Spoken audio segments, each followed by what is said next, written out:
Čau, te Niks kopā ar Anastasiju, kas pievienojās un kļuva par mūsu klienti pagājušā gada decembrī. Un Anastasija ir grāmatvedības ārpakalpojumu uzņēmums. Un jautājums, Anastasija, kas bija tās problēmas, kuras tev bija, un kāpēc tu izvēlējies vispār pievienoties, vispār sākt mums darbu? Kas bija tās problēmas? Sveiks! Es neteikšu, ka man bija problēmas tieši uz to brīdi. Man vienkārši vajadzēja virzīties tālāk. Es biju nodibinājusi savu uzņēmumu, un tad es vienkārši nonācu pie tā punkta, ka man ir jāsāk meklēt klienti. Un tad man, protams, radās jautājums, kādies es viņus meklēšu.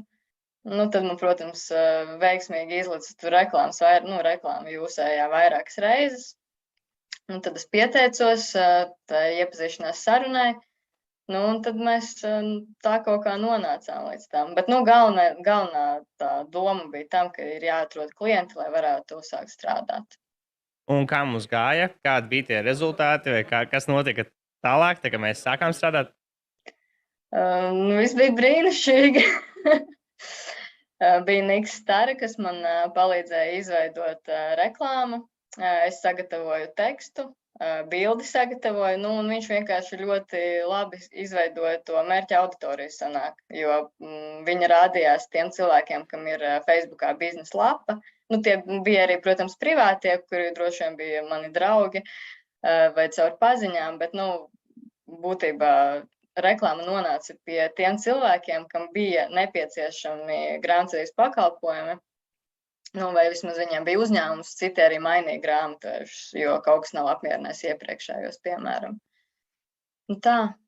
Un cik daudz klientu sanāca uzņemt kaut kādā, pirmajā mēnesī, otrajā, trešajā? Es zinu, ka tu teici, ka tev bija, palaidi, dabūji klients, tad atkal pauzīt, tad atkal palaidi, atkal dabūji klients. Ko tu vari pastāstīt varbūt tajā rajonā? Sākumā es vairāk piedāvāju konsultācijas, jo man tajā pirmajā mēnesī bija svarīgi vienkārši nopelnīt tā kā uzreiz bezmaz vai. Un šajā gadījumā tas bija ļoti labi, jo vienkārši sniedz konsultāciju, izrakst rēķinu un viss. Šobrīd man ir noslēgti, līgumi ir sagatavoti ap 20, bet tā, ka noslēgti ir kaut kādi 15, 16, man šķiet, bija es tieši skatījos. Un tas rēķinam decembrī mēs 18. palaidām reklāmu, tad decembra beigās es sāku zvanīt un interesēties, kādas cilvēkiem ir problēmas. Un janvārī, principā, mēs sākām slēgt līgumus. Tagad ir aprīlis, un tad apmēram 15, 16 klienti man ir. Super. Un tie ir tā kā uz ilgtermiņa sadarbība, ne? Tā kā ar tevīm. Jā, mums ir beztermiņa līgums, tad mēs tagad darbojamies. Super. Mums bija interesanti arī saruna ar Anastasiju, pirms mēs sākām varbūt filmēt šo video. Mums daudz klientu, Anastasija, ir tā, ka viņi redz, ka mēs varam palīdzēt, bet viņiem ir nedaudz bail. Šī ir liela investīcija, tā kā tur 1000+ eiro, un ja nesanāks. Un tad man bija jautājums tev, ko tu tiem cilvēkiem ieteiktu, vai kā par to padomāt, vai ko tu ieteiktu viņiem domāt, vai kā atbildēt? Kā tu atbildētu?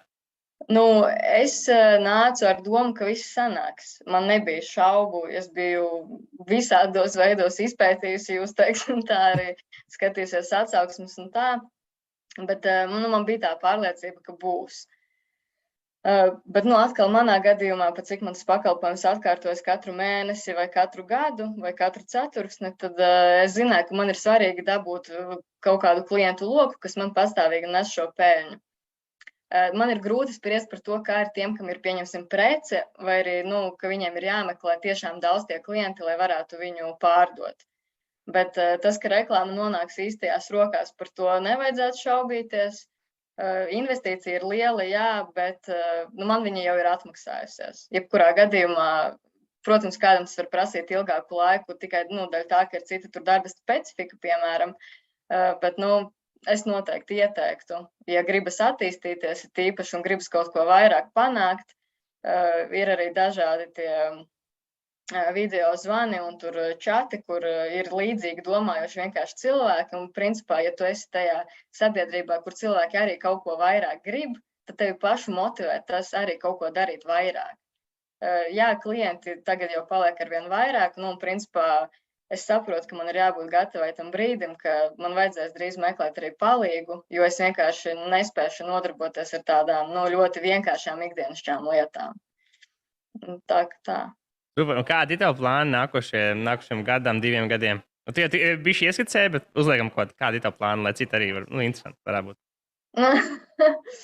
Kādi man plāni?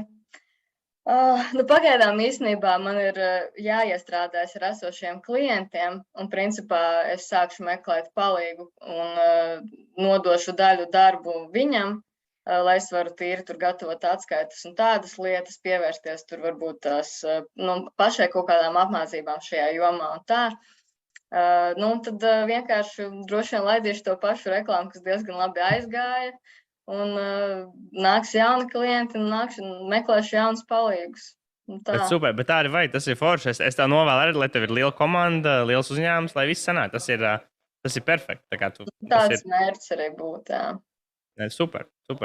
Liels tev paldies, Anastasija, par tavu laiku, par šo sarunu.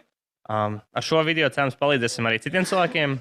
Es ļoti ceru, jā. Super, forši. Labi, lai tev forša diena, stay sharp, tiekamies nākamajā reizē. Čau! Tā.